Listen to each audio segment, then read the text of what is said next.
مفسرین کے اختلافات ہیں اس کے اسباب۔ دوسرا سبب ہم نے جو مفسر کے نظریات اور اعتقادات ہوتے ہیں یہ پڑھا تھا، اور تیسرا سبب پڑھا تھا جو ماخذ اور مصادر میں جو اختلاف ہے۔ اب آج جو ہمارا موضوع ہے وہ یہ ہے کہ یہ جو اختلافات ہے تفسیر میں اس کی اقسام کتنی ہیں۔ پہلے تو ہم نے اسباب پڑھے تھے نا، ریزنز تو ہو گیا۔ اب ان اختلافات کر سکتے ہیں، اس درجہ بندی ہم کیسے کریں گے؟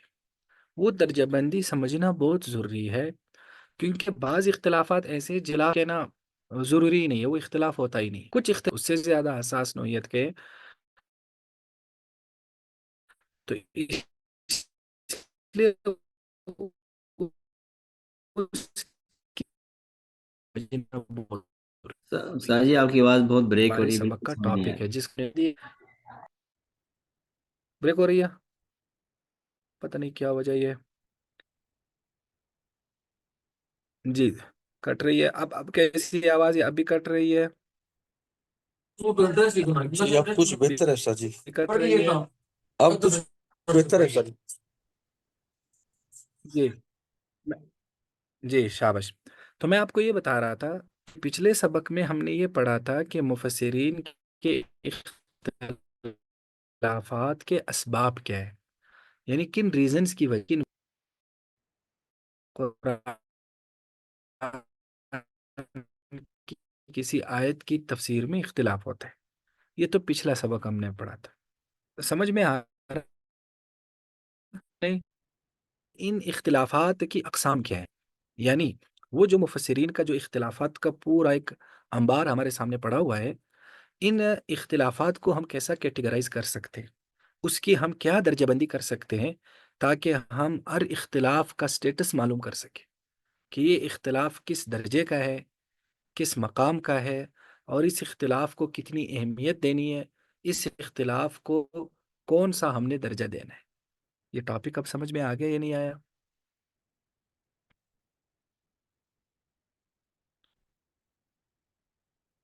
اگر آپ لوگوں کو سمجھ میں آ گیا تو ہم آگے پڑھتے ہیں، اور اگر پھر آواز بریک ہو رہی تو پھر ہم کچھ کرتے ہیں۔ جی سمجھ آ گیا دوسری دفعہ میں۔ شابش۔ اب آپ آ جائیں ان اقسام کی طرف۔ دیکھو، اختلاف جو مفسرین کا اختلاف ہے اس میں سب سے بڑی قسم یوں سمجھ لو کہ کوئی 70% یا اس سے بھی اگر ہم آگے بڑھ جائیں 80% اختلاف جو ہے اس کو ہم کہہ سکتے ہیں اختلاف تنوع۔ اختلاف تنوع یا اختلاف تعبیر، کیا مطلب اختلاف تنوع کا؟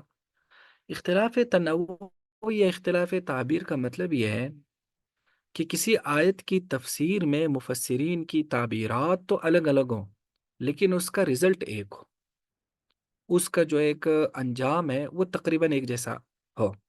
یعنی یوں سمجھ لو کہ وہ سارے اختلافات جو ہے نا وہ اس آیت میں جمع ہو سکتے ہو، اس میں کوئی آپس میں تضاد نہ ہو۔ یہ سب سے بڑی قسم ہے اختلاف تنوع کی۔ اب اس کو تھوڑا سا ہم مثالوں سے سمجھتے ہیں کہ اختلاف تنوع کی مثالیں کیا ہیں۔ اختلاف تنوع کو بھی نا مختلف انداز میں سمجھانے کی کوشش کی ہے اصول تفسیر والوں نے۔ ایک اختلاف تنوع کی قسم یہ ہے کہ کسی قرآن میں کوئی لفظ آیا، کوئی کلمہ آیا، اس کے مصداق مفسرین نے مختلف بتائے، اور وہ سارے مصداق ہو بھی سکتے ہیں، ٹھیک ہے؟ مثلاً کیسے؟ جیسے قرآن پاک میں اللہ نے فرمایا اہدنا الصراط المستقیم، اے اللہ ہمیں سیدھا راستہ دکھا دے۔ اب جب آپ تفسیر کی کتابیں دیکھتے ہیں تو اس میں یہ ہوتا ہے کہ صراط مستقیم سے کیا مراد ہے؟ اب کوئی کہتا ہے صراط مستقیم سے مراد ہے قرآن پاک، ٹھیک ہے؟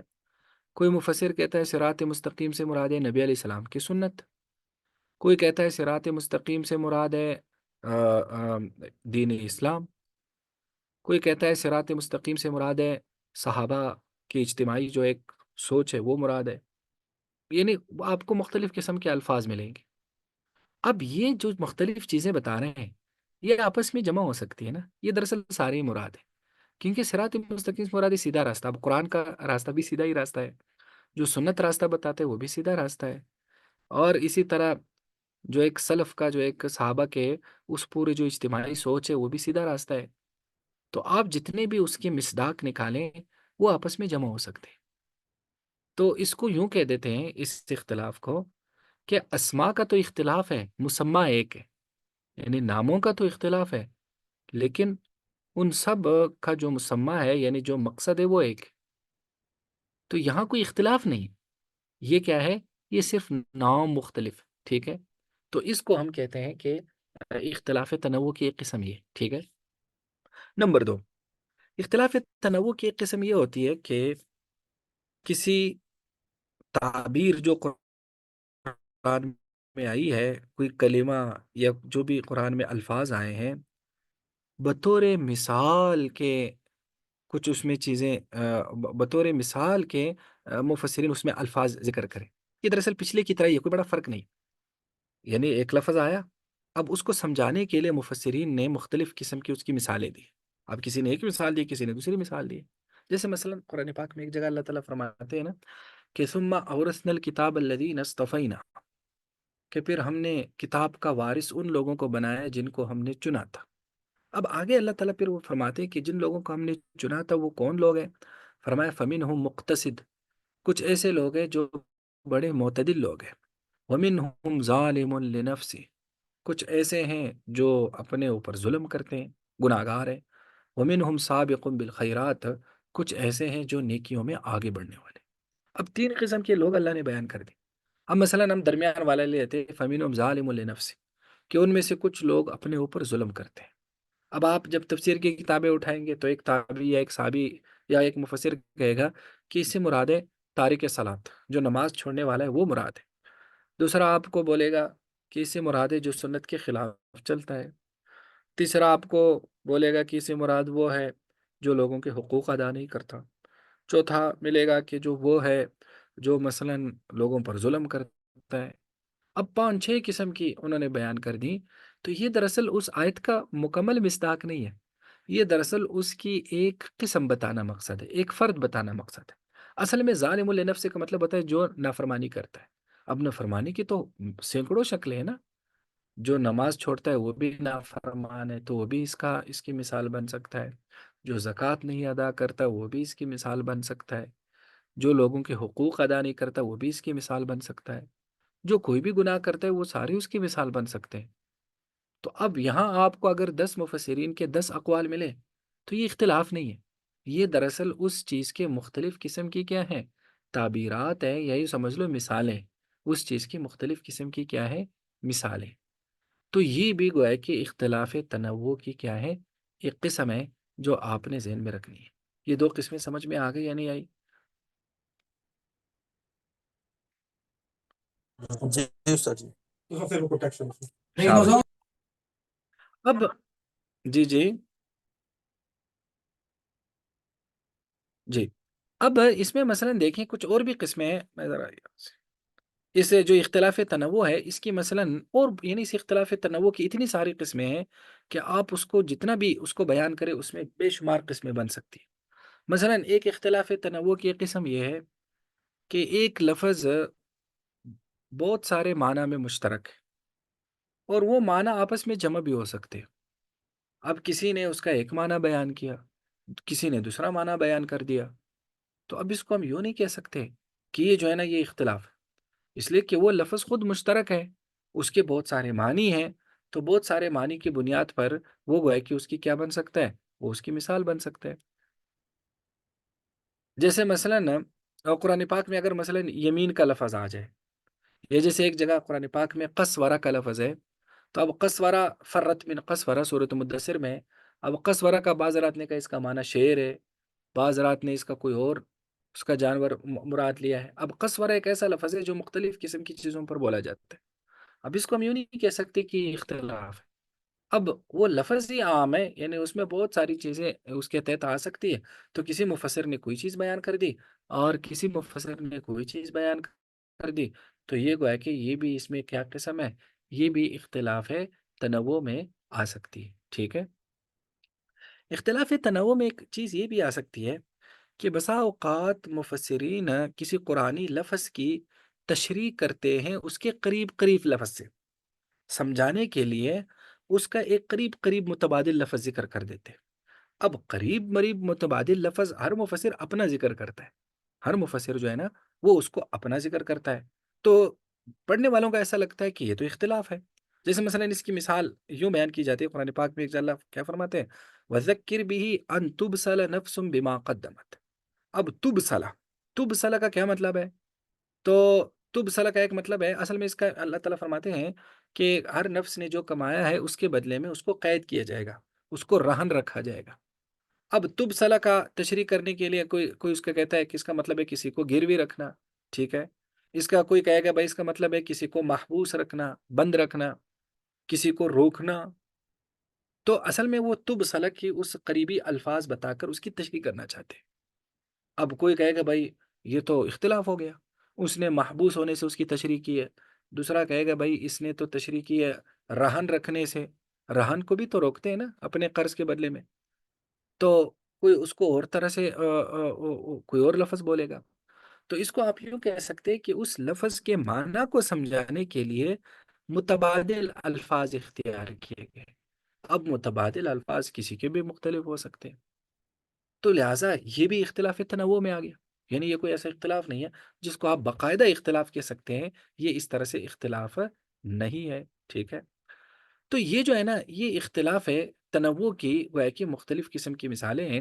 اسی طرح مثلا اختلاف تنوع میں یہ بھی آ جاتا ہے کہ کوئی لفظ اپنے حقیقی معنی پر محمول ہے یا مجازی معنی پر محمول ہے۔ جیسے اس کی بڑی مشہور مثال سورۃ اللہب میں آتی ہے، اللہ تعالیٰ نے جو ابو لہب کی بیوی کا ذکر کیا، وَامْرَأَتُهُ حَمَّالَةَ الْحَطَبِ، ٹھیک ہے۔ اب حمالۃ الحطب کہ وہ جو ہے نا وہ اس کی بیوی جو لکڑیوں کو جمع کرنے والی ہے، ٹھیک ہے۔ تو اب لکڑیوں کو جمع کرنے سے کیا مراد ہے؟ حقیقی معنی تو ہے کہ ایک آدمی جو لکڑیاں جمع کر رہا ہے، ایک عورت وہ لکڑیاں اکٹھی کرتی تھی، اس لیے ان کو حمالتب کہا۔ اب یہ حقیقی معنی ہے۔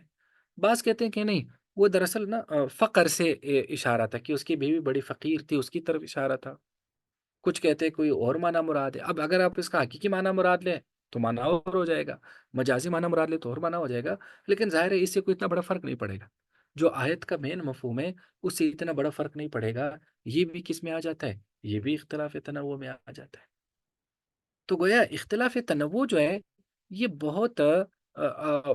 بہت گویا کہ اس کی بہت ساری مثالیں بن سکتی ہے اختلاف تنوع کی۔ تو اسی طرح مثلا کسی لفظ کے عموم اور خصوص میں اختلاف، خیر وہ اختلاف تنوع میں نہیں آتا، اس کو ہم بعد میں کرتے۔ تو یہ ہو گیا پہلی قسم جو سب سے بڑی قسم تھی، جس کو ہم کہہ سکتے ہیں اختلاف تنوع یا اختلاف تعبیر یا منہج کا اختلاف، یعنی اس کو بیان کرنے کا جو انداز ہے، جو اسلوب ہے وہ۔ تو میں آپ کو بتا رہا تھا کہ کوئی 80% ایک محتاط اندازے کے مطابق یا 70% آپ لگا سکتے ہیں، زیادہ تر اس میں اختلاف تنوع ہوتا ہے۔ اب یہ اختلاف تنوع کیوں ہوتا ہے؟ دراصل ہوتا ہے اس لیے ہے کہ وہ لفظ ایسا ہوتا ہے کہ اس میں اس کو جب آپ اس کی تشریح کریں تو اس کے لیے مختلف الفاظ یوز کر سکتے ہیں، جب آپ اس کا مصداق بیان کریں تو مختلف الفاظ یوز کر سکتے ہیں، جب آپ اس کی گویا کہ اس کی مثالیں بیان کریں تو مختلف، اس کے افراد بیان کریں تو مختلف اس کی افراد الفاظ بیان ہو سکتے ہیں۔ تو پھر ہر مفسر نے اپنے طور پر اس لفظ کو گویا کہ ڈیفائن کیا ہے، اس لفظ کا جو ایک تشریح ہے، توضیح ہے، وہ اپنے طور پر کی ہے، لیکن وہ باقاعدہ اختلاف نہیں۔ اس سے گویا کہ یوں سمجھ لو کہ وہ سارے جمع بھی ہو جاتے ہیں۔ وہ گویا کہ یوں سمجھ لو جیسے کسی چیز کی توضیح کے لیے 10 بندے بول لیں، ٹھیک ہے۔ مثلا ایک شعر ہے غالب کا، مثلا اب 10 ماہرین لغت بیٹھے ہوئے ہیں، ہم کہتے ہیں بھائی آپ اس کی تشریح کریں، اب 10 بندے جب اس کی تشریح کریں گے، شعر جب ایک ہوگا تو الفاظ تمہارے کے اپنے اپنے ہوں گے، تو لہٰذا اب اس کو ہم اختلاف کہہ بھی سکتے ہیں، نہیں بھی کہہ سکتے، لیکن اس کا فائدہ یہ ہو جاتا ہے کہ جب 10 بندے اس ایک شعر کی تشریح کرتے ہیں تو اس سے وہ شعر بہت واضح ہو جاتا ہے، اس کے جو مختلف پہلو ہیں، اس کے جو مختلف ابعاد ہیں، جو مختلف جہتیں ہیں، وہ سامنے آ جاتی ہیں۔ تو مفسرین کا یہ جو اختلاف ہے یہ بڑا کمال کا ہے، ٹھیک ہے، تو اس میں اس کی مختلف چیزیں جو ہے نا وہ سامنے آتی ہے. خاص طور پر اگر آپ نے اس کو ایک بہت ہی اکٹھا دیکھنا ہو نا، تو جو ہم نے یہ تفسیر بالماسور میں تفسیر تبری کو پڑھا تھا نا، جو امام تبری کی تفسیر ابن جریر تبری ہے، تو جو تفسیر تبری ہے اس میں آپ دیکھیں، اس میں نا امام تبری رحمہ اللہ جب کوئی آیتیں ذکر کرتے ہیں نا، تو اس میں کہتے ہیں کہ اختلف الاقاویل فی تفسیر عازل آیا، کہ اس آیت کی تفسیر میں نا اقوال مختلف ہیں. پھر جب یہ کہہ دیتے ہیں تو اب اس میں پھر جو ہے نا، چونکہ وہ صحابہ اور تابعین کے اقوال نقل کرتے ہیں، تو اب وہ کیا کرتے ہیں، ابن عباس نے یہ کہا کہ اس سے یہ مراد ہے، مجاہد نے کہا اس سے یہ مراد ہے، ابن عمر نے کہا اس سے یہ مراد ہے، حضرت عائشہ نے کہا اس سے یہ مراد ہے. اب وہ کوئی 5 6 اقوال ذکر کر دیتے ہیں. تو وہ اکثر اختلاف تنوع کے قبیل سے ہوتا ہے. یا اسی طرح اگر اس کی ایک اور بڑی مختصر انداز میں اس کی مثالیں دیکھنی ہو، تو ایک عربی تفسیر ہے، تفسیر ماوردی. امام ماوردی ایک بہت بڑے شافی عالم تھے، تو ان کی جو تفسیر ماوردی ہے، غالباً اس کا نام ہے پورا العیون والاقاویل. تو وہ جو تفسیر ماوردی ہے، اس میں وہ کیا کہتے ہیں، آیت ذکر کرنے کے بعد وہ کہتے ہیں کہ اس آیت کی تفسیر میں 5 احتمالات ہیں. الاول الثانی الثالث، پہلا دوسرا تیسرا چوتھا پانچواں، 5 احتمالات ذکر کر دیتے ہیں. تو وہ اکثر جو اختلاف ہوتا ہے وہ تنوع کے قبیل سے ہوتا ہے. تو وہ اختلاف بہت اچھا اختلاف ہے. یہ اس سے آیتوں کو سمجھنے کے لیے ہمارے پاس مختلف تعبیرات آتی ہے، مختلف الفاظ آتے ہیں. اور پھر اس میں مزید یہ ہے کہ بسا اوقات قرآن پاک میں نا بعض الفاظ بڑے مشکل یوز ہوئے، خود عربی لغت کے اعتبار سے وہ بڑے پیچیدہ قسم کے الفاظ ہیں. اب ان الفاظ کو صحیح طرح سے واضح کرنے کے لیے یہ اختلاف تنوع کام کرتا ہے، کہ وہ جب لفظ مشکل ہے تو اس کو واضح کرنے کے لیے ایک مفسر ہے اور طرح سے انداز اختیار کرتا ہے، دوسرا دوسرے انداز سے اختیار کرتا ہے. تو گویا کہ اختلاف کی ایک بڑی قسم اختلاف تنوع ہے. یہ قسم سمجھ میں آ گئی یا نہیں آئی؟ جی آ گئی بات اچھی طرح. شابش. دوسری قسم ہے جس کو ہم کہہ سکتے ہیں اختلاف التضاد. اختلاف التضاد کا مطلب ہے کہ کسی آیت کے مفہوم بیان کرنے میں دو مفسرین یا زیادہ سے زیادہ مفسرین ایک دوسرے کے متضاد باتیں کریں. یعنی متضاد کا مطلب ہے کہ ایک نے جو معنی بیان کیا ہے یا تو اس کو ماننا پڑے گا یا دوسرے والے کو ماننا پڑے گا. ایسا نہیں ہو سکتا کہ آپ دونوں کو مانیں. ٹھیک ہے. اب اس اختلاف التضاد کی بھی پھر 2 قسمیں. تو جو دوسری قسم ہم نے کی وہ کیا ہے، اختلاف التضاد مع امکان الجمع. کہ ایسا اختلاف تضاد جو اکٹھا ہو سکتا ہے. کیا مطلب اکٹھا ہو سکتا ہے؟ ہم نے بریکٹ میں اس کی تشریح کر دی. مطلب دونوں قول باوجود متعارض ہونے کے درست ہو. یعنی ہے تو متضاد تشریح، لیکن وہ متضاد تشریح کوئی بڑا فرق کریٹ نہیں کرتی. وہ جو ہے نا وہ اتنا بڑا تضاد نہیں ہے کہ اس سے وہ ہے کہ وہ آپس میں ٹکرا جائے. ٹھیک ہے. جیسے مثلا اس کی مثال زیادہ تر ان آیتوں میں ملتی ہے جن میں کسی فقی مسئلے میں مفسرین کا اختلاف ہوتا ہے. جیسے جو مطلقہ عورتیں ہیں تو ان کی عدت کے بارے میں کیا فرمائے، والمطلقات یتربصن بانفسہن ثلاثۃ قروء، کہ جو مطلقہ عورتیں وہ 3 قروء تک ٹھہری رہیں. اب قر ان کا عربی زبان میں 2 متضاد معنی میں استعمال ہوتا ہے.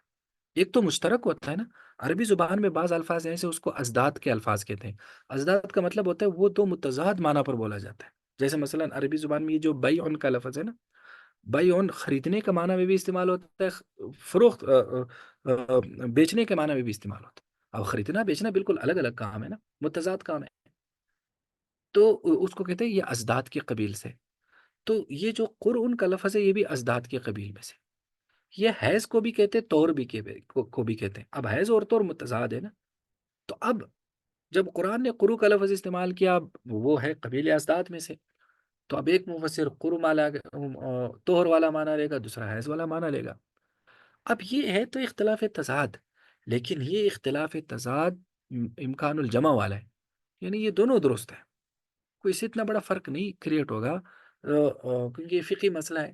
تو فقی مسئلے میں اگر وہ 3 عدت حیض گزارے تب بھی ٹھیک ہے، اور امام شافعی کے نزدیک وہ طور گزارے تب بھی ٹھیک. کوئی اتنا بڑا گویا کہ آیت کوئی اتنا بڑا فرق کریٹ نہیں کرتی.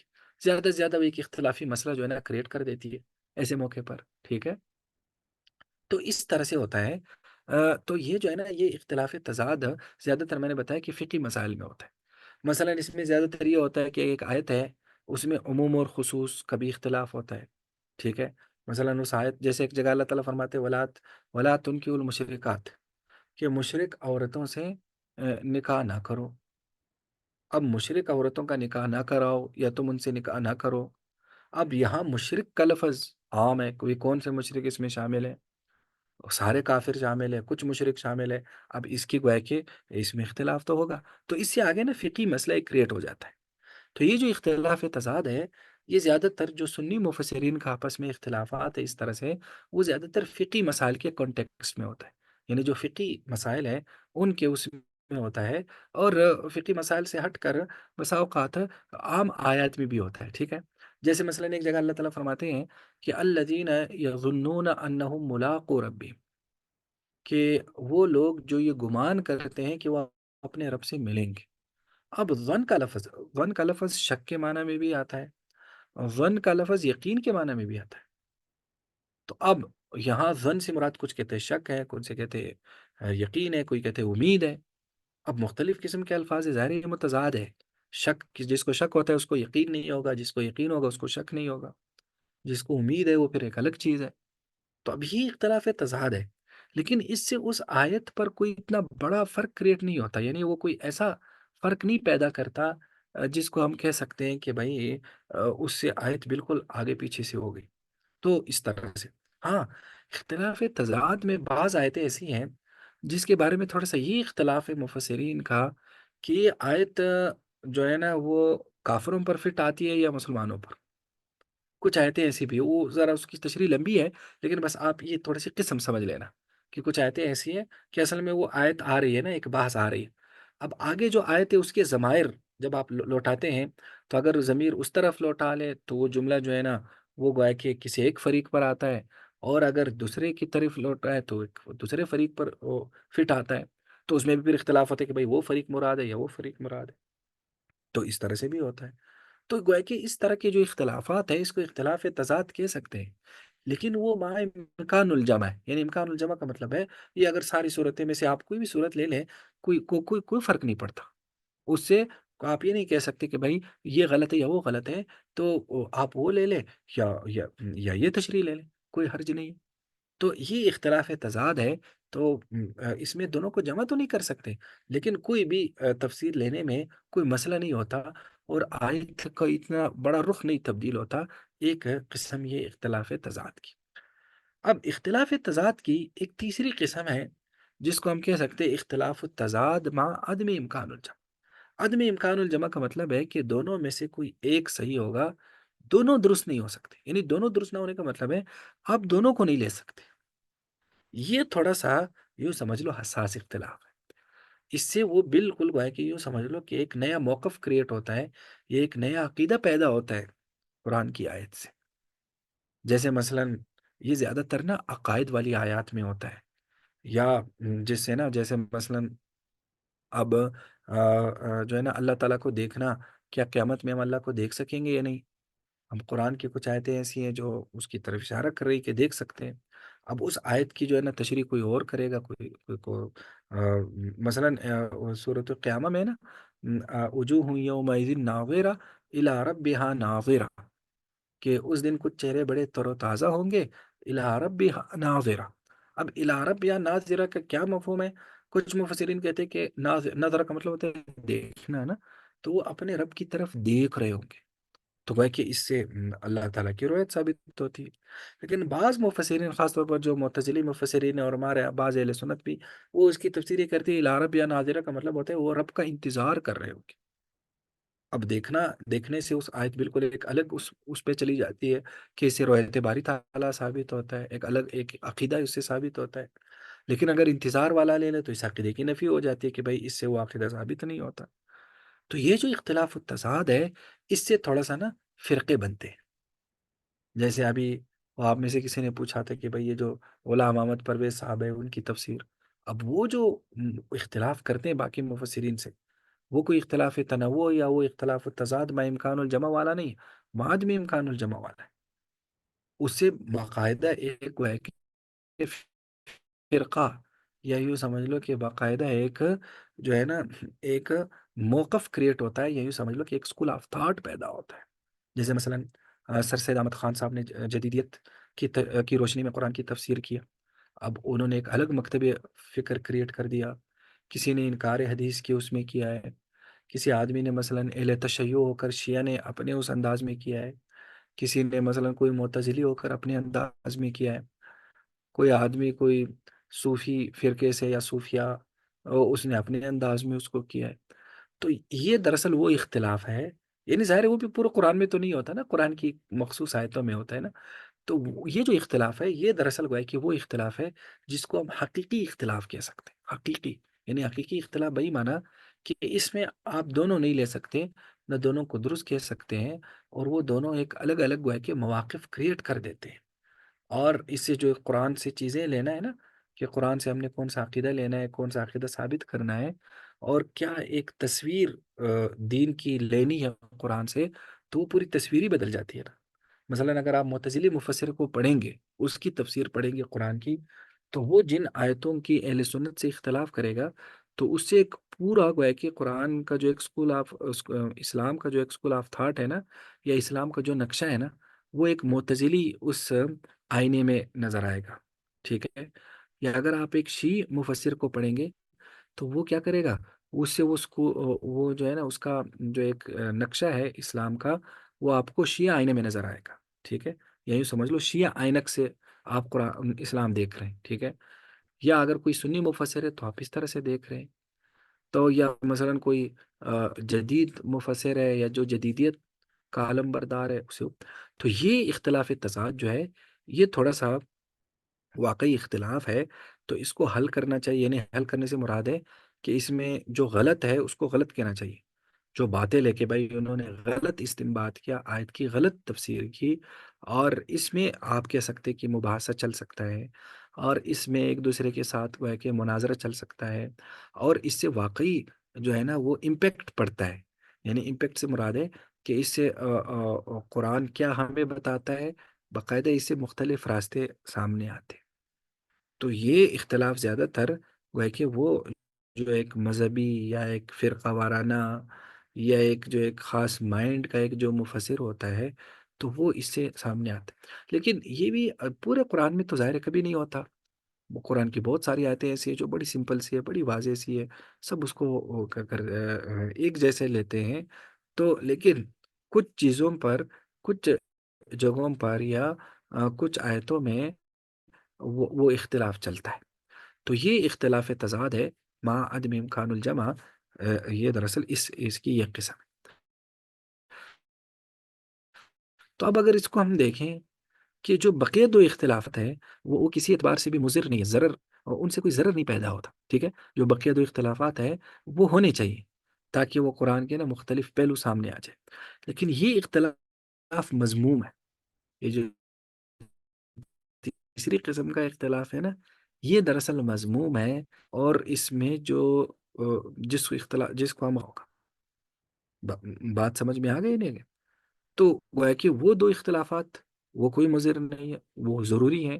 اور یہ اختلاف مضر بھی ہے، اور اس اختلاف سے بچنا بھی ہے. اور اس اختلاف میں ہم سب کو لے بھی نہیں سکتے، اس میں کسی ایک کو ہی لینا پڑے گا، اور پھر اسی موقف کا ہی حامل ہونا پڑے گا. جو ہے نا وہ دراصل یہ اختلاف ہے. اب یہاں تک بات سمجھ میں آ گئی یا نہیں آئی؟ جی استاد جی. جی سر. شاباش. اب یہ تو ہو گیا اختلاف کی یہ تین میجر اقسام ہے. ٹھیک ہے. اختلاف کی دو اور بھی اقسام ہے. وہ اس کو میں نے چوتھی اور پانچویں قسم کہہ دیا، لیکن وہ دراصل ایک الگ کیٹیگری سے ہے، وہ بھی سمجھنا ہے. وہ کیا؟ مثلا ایک چوتھی قسم آپ یہ کہہ سکتے ہیں، یعنی دراصل یہ تین اختلافات ایک الگ دائرے کے، یعنی وہ اس دائرے کے دراصل کہ کون سا اختلاف مضر ہے، کون سا ہونا چاہیے، کون سا نہیں ہونا چاہیے، دراصل اس دائرے کے دو دو جو قسمیں ہیں، آخری دو قسمیں وہ ایک الگ دائرے کی. وہ کیا؟ کہ ایک مقصودی اختلاف ہے. مقصودی اختلاف کا مطلب ہے کہ آیت کا جو معنی اور مفہوم ہے اور جو مصداق ہے اس میں اختلاف ہو. ٹھیک ہے. ایک تو یہ، یعنی جو آیت آ رہی ہے پھر خواہ اس میں اختلاف تنوع ہو، تضاد ہو، جو بھی ہو، وہ مقصودی اختلاف ہوتا ہے. یعنی مقصودی کا مطلب ہے جو قرآن کے الفاظ ہیں وہ اس کی تشریح میں اختلاف ہو رہا ہے. ٹھیک ہے. وہ پھر خواہ جو بھی قسم ہے، یعنی تضاد ہو، تنوع ہو، کوئی بھی ہو، لیکن ایک مقصودی اختلاف، ٹھیک ہے۔ لیکن ایک دوسری قسم ہے، اس کو آپ کہہ سکتے ہیں غیر مقصودی اختلاف، جو جس کا قرآن نے جن چیزوں کو بیان نہیں کیا نا، ان چیزوں میں اختلاف، یا جس یہ جو کوئی اتنی بڑی چیزیں نہیں ہے کہ ان میں اختلاف، جیسے کوئی کہے بھئی اصحاب طالوت کی تعداد کتنی تھی، طالوت علیہ السلام کا جو لشکر تھا اس میں کتنے لوگ تھے؟ مشہور قول ہے کہ 313 لوگ تھے۔ اب کوئی اگر مفسر آپ کو کہتا ہے 500 لوگ تھے، کوئی کہتا ہے 1000 لوگ تھے، اس سے کیا فرق پڑتا ہے بھائی؟ واقع تو وہی رہے گا نا۔ یا اسی طرح کوئی کہے بھائی اصحاب کہف کے نام کیا کیا ہے، تو اصحاب کہف کے ناموں سے کیا فرق پڑتا ہے؟ واقعہ تو وہی رہے گا، ٹھیک ہے۔ یعنی یہ دراصل وہ اختلافات ہیں جن سے اس واقعے میں کوئی خاص فرق نہیں پڑتا۔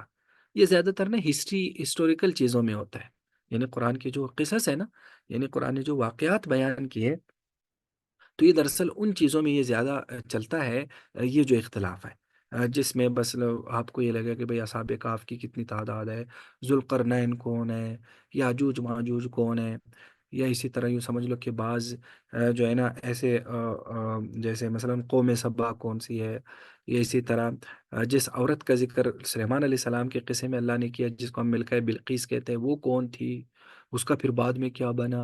اب ظاہر ہے یہ ایسے، یا اسی طرح جس عورت کا ذکر قرآن نے یوسف علیہ السلام کے اس واقعے میں کیا، وہ کون تھی، اس کا بعد میں کیا بنا۔ اب اس طرح کے آپ کو سینکڑوں، یعنی بیسیوں اقوال مل جائیں گے تفسیر میں۔ تو یہ غیر مقصودی اختلاف، یعنی غیر مقصودی کا مطلب ہے کہ اس سے واقعے میں فرق نہیں پڑتا۔ یا جیسے مثلا حضرت آدم علیہ السلام نے کون سا درخت کھایا تھا جس کو اللہ نے منع کیا، اب آپ کو 4 5 قسم کے اقوال مل جائیں گے۔ بھائی یہ غیر مقصودی اختلاف ہے، اس سے اس واقعے پر کوئی فرق نہیں پڑے گا۔ تو یہ ایک بڑا اختلاف غیر مقصودی چیزوں میں بھی ہے مفسرین کا، جس سے نہ تو کوئی نیا موقف کریٹ ہوتا ہے، نہ اس سے اس واقعے میں کوئی خاص فرق پڑتا ہے۔ تو یہ گویا کہ جس کو ہم کہہ سکتے ہیں کہ یہ جو ہے نا نان ایشوز ہے، یعنی یہ نان ایشو کا اختلاف ہے، کیونکہ اتنا بڑا اختلاف نہیں ہے، ٹھیک ہے۔ وہ کوئی اسے وہ یعنی اس اختلاف کو موضوع بحث بنائے نہ بنائے، کسی ایک کا قول لے لیں نہ لے لیں، اس سے وہ جو واقعے کی جو اصلی تصویر ہے جو قرآن سمجھانا چاہتا ہے، اس پہ کوئی فرق نہیں پڑتا۔ تو لہٰذا کچھ لوگ نا یہ غیر مقصودی اختلاف میں بھی پریشان ہو جاتے کہ اتنا زیادہ اختلاف ہے۔ اب اصحاب کہف کے نام آپ دیکھیں، آپ کو ہر تفسیر میں الگ الگ نام ملیں گے، تو وہ کہتے ہیں یار ہم کس کو لے لیں؟ بھائی ناموں سے کیا فرق پڑتا ہے؟ اب وہ غار کہاں ہے، کس علاقے میں، اصحاب کہف کس زمانے کے، یہ بذات خود ایک بہت بڑا سوال ہے۔ اب یہ اس طرح کی جو سوالات ہیں جو اس واقعے کی توضیح سے متعلق ہے، اس سے اس واقعے پر فرق نہیں پڑتا۔ تو ایک اس کو بھی دیکھنا ہے کہ بھائی وہ اختلاف مقصودی ہے یا غیر مقصودی۔ تو غیر مقصودی اختلاف سارا پڑھ بھی لے چھوڑ بھی دے تو کوئی خاص فرق نہیں پڑتا۔ شاباش، پوچھیں۔ سر یہ جو جیسے آپ غیر مقصودی کہہ رہے ہیں، لیکن اس سے اس کے مفہوم میں یعنی جو آپ کی جو انڈرسٹینڈنگ ہے اس میں تو فرق پڑ سکتا ہے۔ جیسے ابھی ایک دو ساتھی پوچھتے تھے کہ جو آدم علیہ السلام کو اسما بتایا گیا تو وہ اسما کس چیز کے تھے، تو اب لیکن اس سے جب تھوڑی سی انڈرسٹینڈنگ بلڈ کریں گے تو پورا واقعے میں کچھ نہ کچھ فرق تو پڑے گا یا نہیں پڑے گا؟ واقعے میں مثلا کیا فرق پڑے گا، مثلا آپ مثلا بتائیں۔ وہ ایک ایک کہہ رہے تھے کہ جی کہ وہ اسما جو تھے نا وہ فرشتوں کے اپنے نام تھے، جو سارے فرشتے کھڑے تھے، اور ایک جی، یہ تھے کہ ہماری جو جتنی نسل انسانی ہے ان کے نام تھے، کسی نے کہا عام چیزوں کے نام تھے۔ تو اسے تھوڑی سی یعنی کہ جو آپ کی ڈیپ انڈرسٹینڈنگ ہے اس واقعے کی وہ تو فرق ڈالے گی یا نہیں ڈالے گی سر کچھ؟ اچھا سوال ہے، لیکن ظاہر ہے فرق نہیں پڑے گا نا۔ یعنی اچھا، مثلا کوئی بھی بتایا، مثلا ایک کہتا ہے فرشتوں کے نام بتائے تھے نا، زیادہ مشہور قول یہ کہ یہ دراصل ناؤنز بتائے گئے تھے، جو زبانوں میں ناؤنز ہوتے ہیں، تو وہ ناؤنز بتائے گئے۔ کوئی کہتا ہے اللہ کے اسماء بتائے گئے، لیکن وہ واقع تو وہی ہے نا کہ وہ امتحان لیا گیا فرشتوں کو، فرشتے وہ نام نہیں بتا سکے، آدم علیہ السلام بتا سکے، یعنی وہ نام خواہ کوئی بھی ہو، ٹھیک ہے۔ بات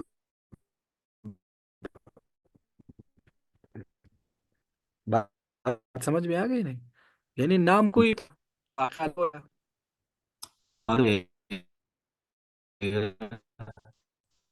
لیکن یہ تھوڑا سا یہ آپ کی جو پرسپیکٹو ہے وہ تو دیکھنا چاہیے، اختلاف ہے اس میں، ہر قول دیکھنا چاہیے، لیکن ظاہر ہے یہ ہے غیر مقصودی اختلاف۔ بھائی جس درخت کو قرآن نے خود بیان نہیں کیا، تو اب اس میں اندازے ہی لگائے جا سکتے ہیں نا، قرآن نے اس کو شجرہ کہا ہے، اب قرآن اگر وہ اس کا اتنا مقصودی سمجھتا تو قرآن اس کا نام لے لیتا، ٹھیک ہے؟ یا قرآن الاسماء کو ضروری سمجھتا تو بتا دیتا، یا قرآن اصحاب کہف کے ناموں کو ضروری سمجھتا تو بتا دیتے. تو اس سے گویا کہ فرق نہیں پڑے گا نا. مثلا یہ سمجھ لو اب آپ 8 لوگ بیٹھے ہوئے ہیں. اب اگلے سال آپ 8 کی بجائے اور 8 بیٹھے ہوں گے، تو ان کو بھی تو ہم یہی سبق پڑھا رہے ہوں گے نا. تو سامعین کوئی بھی ہو تو سبق تو وہی ہوگا نا. تو گویا کہ اس سے فرق تو نہیں پڑتا نا کہ یعنی اس سے اس جو میجر چیز ہے نا اس میں کوئی فرق نہیں پڑتا. لیکن فرق نہ پڑنے کا یہ مطلب نہیں ہے کہ ان کو دیکھنا بھی نہیں چاہیے، پڑھنا بھی نہیں چاہیے، تحقیق بھی نہیں کرنا چاہیے. نہیں، وہ تو ایک ایڈوانس لیول کا ایک موضوع ہے جو، لیکن اس سے وہ جو اصل میں ہم یہ کر رہے ہیں کہ جو مفسرین کے اختلافات ہیں وہ دراصل کس کیٹیگری میں یعنی وہ کس کیٹیگری میں آئیں گے. تو جب وہ ہے ہی غیر مقصودی کیٹیگری میں ہے تو اس سے قرآن کے اس اصل مفہوم پہ فرق نہیں پڑے گا. بات سمجھ میں آ گئی اب یا نہیں؟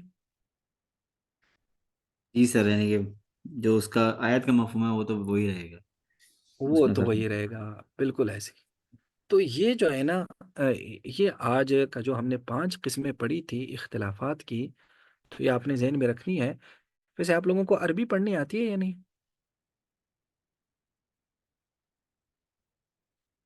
یہ تو بہت مشکل سوال ہے سر ویسے۔ عربی نہیں پڑھ سکتے؟ ابھی کچھ چلو کچھ جی. تھوڑی تھوڑی پڑھ لیتے ہیں سر، زیادہ نہیں پڑھ سکتے۔ میں اصل میں کچھ مجھے اچھے سے آرٹیکل ملے تھے عربی میں، تو میں نے کہا چلو ہوں، اگر آپ لوگوں کو آتی ہے تو میں وہی آرٹیکل آپ لوگوں کو اس میں بھیج دیتا ہوں. اس میں تو بھیج مختلف دیتے۔ قسم کی اس کی مثالیں جو ہے نا وہ بھی دی گئی ہیں. تو اب یہ مثلا اسی طرح کی جو اختلافات ہیں جو قرات کی وجہ سے پیدا ہو جاتے ہیں، نسخ کی وجہ سے پیدا ہو جاتے ہیں، جس طرح ہم نے وہ لغت میں کیے تھے، تو وہ لغت میں آ جائے گا.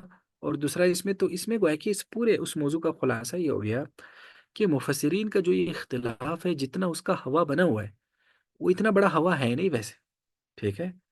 تو یہ جب بھی یہ انسانی ایک فطرت ہے نا، یہ انسانی ایک نیچر ہے کہ جب بھی کسی کوئی متن کو جب کوئی اس کو توضیح کرتا ہے تو آرا مختلف ہو سکتے ہیں. صرف یہ دیکھنا ہے کہ وہ آرا کتنی حد تک مختلف ہے، وہ کتنے امپیکٹ کریٹ کرتے ہیں معاشرے میں نا، کتنا وہ ایک اپنا اثر چھوڑتے ہیں، جس سے ایک نئی جماعتیں وجود میں آ جائیں، نئے گروہ وجود میں آ جائیں. اور اس کتاب کے جو بنیادی مفاہیم ہیں وہ کتنی حد تک بدل جاتے ہیں. تو وہ دراصل وہ اختلاف مضر ہوتا ہے جو اس کی وضاحت سے متعلق جتنی بھی چیزیں ہیں وہ اختلاف تنوع میں آ جاتا ہے، یہ اختلاف تضاد ما امکان الجمع میں آ جاتا ہے، یا غیر مقصودی اختلاف میں آ جاتا ہے. تو وہ گویا کہ ایسا اختلاف نہیں ہے جس کو آپ کہہ سکتے ہیں کہ جو ہے نا وہ گویا کہ ایسا ہے. تو یعنی یہ چلتا رہتا ہے، یہ ہر انسانی معاشرے میں ہر اس چیز اور اختلاف جو ہے نا یہ ایک انسان کا ایک گویا کہ ایک فطرت ہے نا، نیچر ہے. تو کچھ لوگ کہتے ہیں نا بھائی یہ قرآن جب آسان ہے یا قرآن جب جو ہے نا بڑا واضح ہے تو پھر اختلاف کیوں ہے؟ بھائی اختلاف تو انسانوں نے پیدا کیا نا، یعنی جب انسان اس قرآن کو پڑھتا ہے تو ضرور اس میں جو ہے نا وہ ایک نئی بات اس میں وہ لائے گا. تو اس لیے وہ اس کو ہم ختم بھی نہیں کر سکتے، ان اختلافات کو ختم کیا ہی نہیں جا سکتا، یہ ہے. لیکن صرف یہ ہے کہ وہ مضر اتنے زیادہ نہیں جس کو آپ کہہ سکیں. جی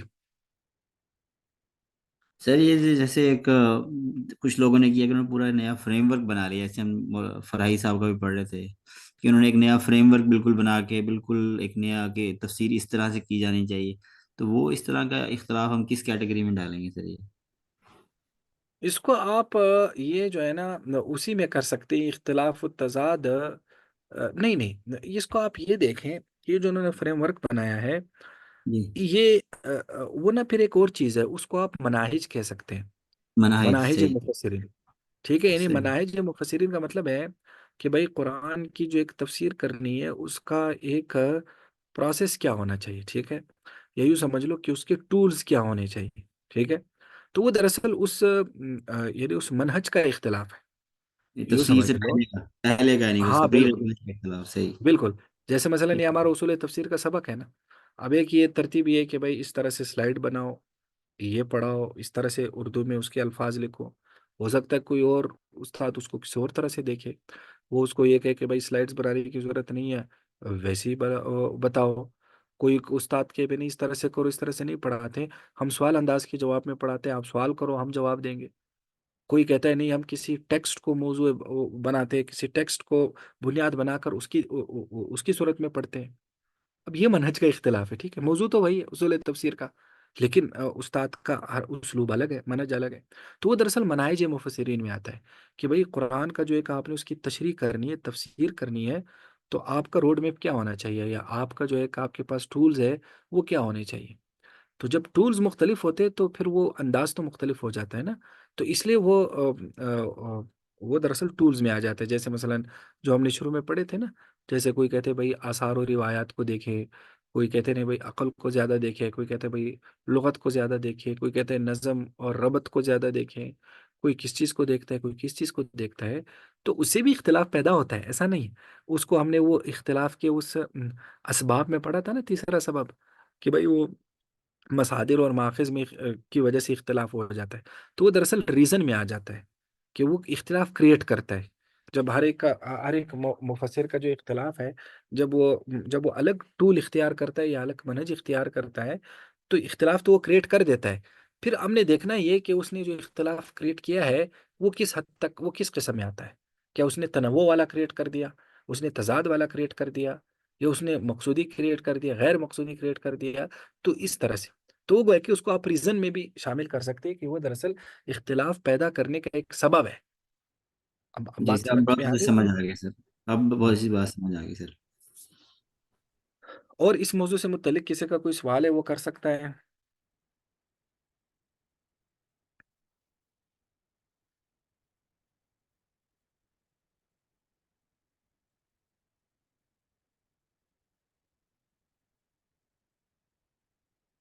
سر اس موضوع سے تو نہیں ہے، لیکن یہ کہ آخر میں سر ایک ہمیں نا آپ ریکمینڈڈ لسٹ دے دیں کہ بحیثیت طالب علم اس کلاس کے ہمیں اگر تفسیر پڑھنی تو پہلے کون سی پڑھنی چاہیے، کہاں سے شروع کرنا چاہیے، پھر کون سی، پھر کون سی، اس طرح کی، تو وہ بڑا ہیلپ فل رہے گا۔ یعنی تفاسیر پڑھنے کے لیے آپ یہ کہہ رہے ہیں؟ ہاں یعنی کہ تفاسیر پڑھنے میں اگر بحیثیت طالب علم کسی نے شروع کرنا ہو تو کون سی تفسیر کو کا مطالعہ پہلے کرے۔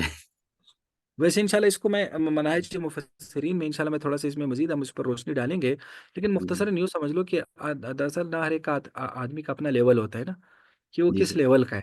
اب کچھ جی تفسیریں ایسی ہیں جو بگنر لیول کی ہے، جس میں صرف ترجمہ ہوتا ہے، مختصر سی توضیح ہوتی ہے۔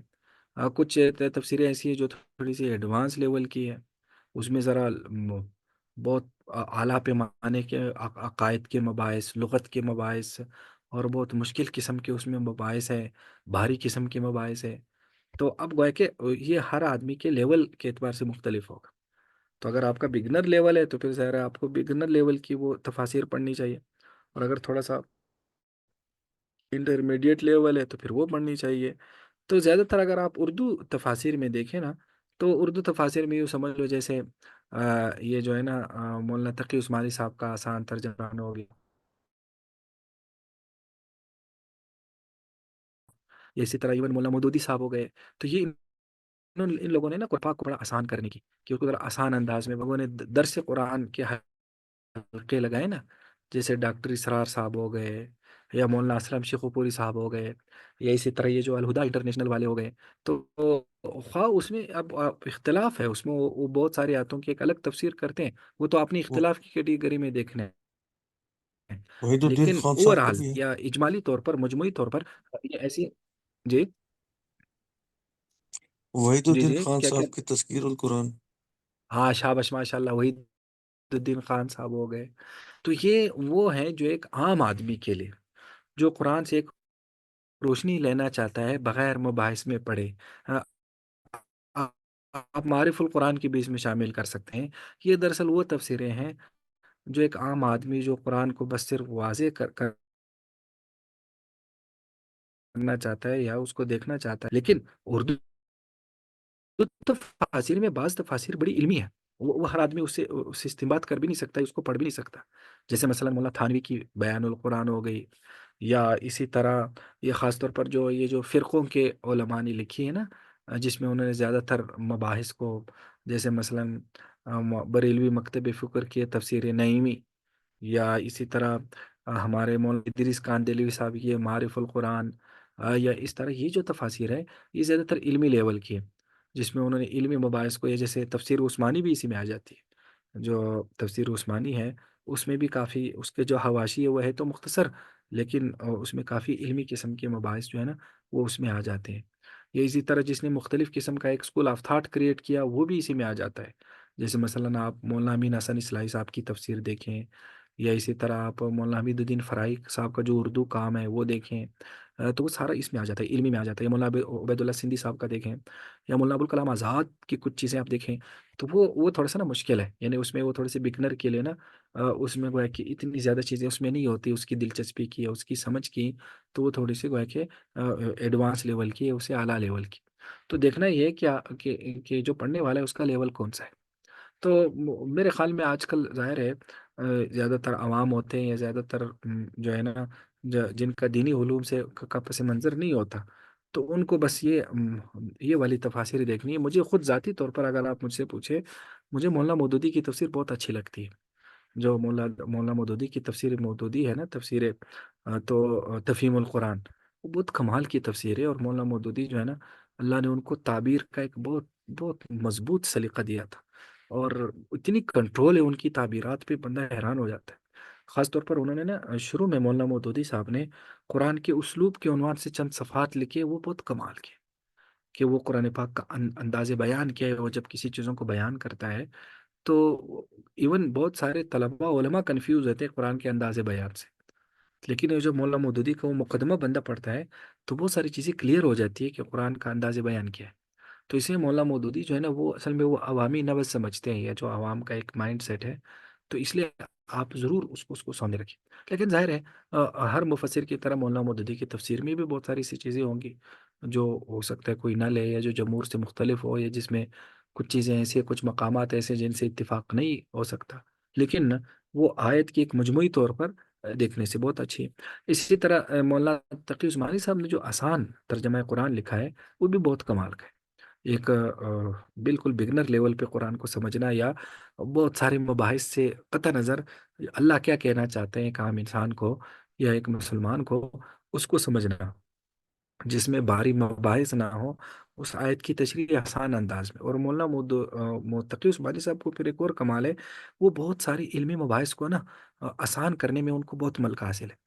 ان کو اس پہ بڑا کنٹرول ہے کہ بھائی ایک مشکل بحث کو آسان کیسے کیا جائے، اور اس سے عوام کے لیے اس کو کیسے ایسا بیان کیا جائے کہ وہ بحث بھی آ جائے، لیکن وہ بہت ہی سیدھا سادہ انداز میں آ جائے. وہ بھاری بھرکم اصطلاحات، بھاری بھرکم الفاظ وہ اس میں نہ آ جائے. کیونکہ قرآن کی کچھ آیتیں ایسی ہیں، بہت ساری جگہیں ایسی ہیں اس میں آپ کو ایڈوانس لیول کے مباحث کرنے ہی پڑیں گے. اس میں کچھ چیزیں ایسی ہیں، لیکن اس میں پھر وہ مفتی تقی عثمانی صاحب کا وہ ملکہ سامنے آتا ہے کہ وہ کتنے کمال سے ان چیزوں کو بہت ہی عوام کے لیے اس میں. اور یہ صرف آپ کے لیے نہیں، یہ ہمارے لیے، یہ جو لوگ درس قرآن دیتے ہیں جو علماء، یہ ان کے لیے بھی بہت ضروری ہے کہ بھائی جو ہے نا اب درس میں تو عوام بیٹھی ہوتی ہے. اب اگر کوئی آدمی مثلا وہ جا کر کوئی تفسیر کبیر جا کر دیکھ کے آ جائے اور عوام کے سامنے بیان کرے، عوام کو کیا سمجھ آئے گا؟ تو کہ وہ ان حضرات نے، مولانا مودودی ہو گئے، مفتی تقی صاحب ہو گئے، مولانا وحید الدین خان صاحب ہو گئے، ان لوگوں نے عوام پہ احسان نہیں کیا، علماء پہ احسان کیا. تو کسی چیز کو آسان کرنا بھی تو ایک بہت بہت بڑا ایک کمال ہے، اور جس کی بڑی ضرورت ہے. تو ان لوگوں کو پڑھنا چاہیے. اور علم جو ہے نا سب کی میراث ہے. یہ کوئی ایسا نہیں ہے کہ بھئی وہ ہمارے فرقے کا عالم، اس کے فرقے کا عالم. یہ ہم نے تقسیمات تو بنائی ہوئی ہیں، لیکن ہر کسی نے اللہ کے کلام کو اپنے اس نظر سے دیکھا ہے، اور ہر کسی نے اس میں کنٹریبیوٹ کیا ہے. تو ہم اسی صرف ایک پہ اکتفا نہیں کر سکتے. یہ سب سے ہم جو ہے نا تھوڑا تھوڑا گویا کہ اس سے جب لیں گے تو قرآن پاک کی ایک اچھی طرح سے تفہیم حاصل ہوگی. پھر خاص طور پر ڈاکٹر اسرار صاحب، ضرور سنیں ڈاکٹر اسرار صاحب کو.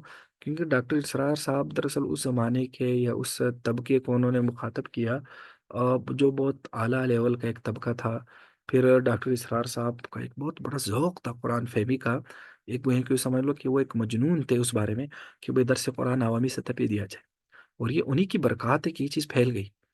ورنہ تو پہلے تو قرآن یہ سمجھا جاتا تھا کہ یہ صرف طلباء کے لیے.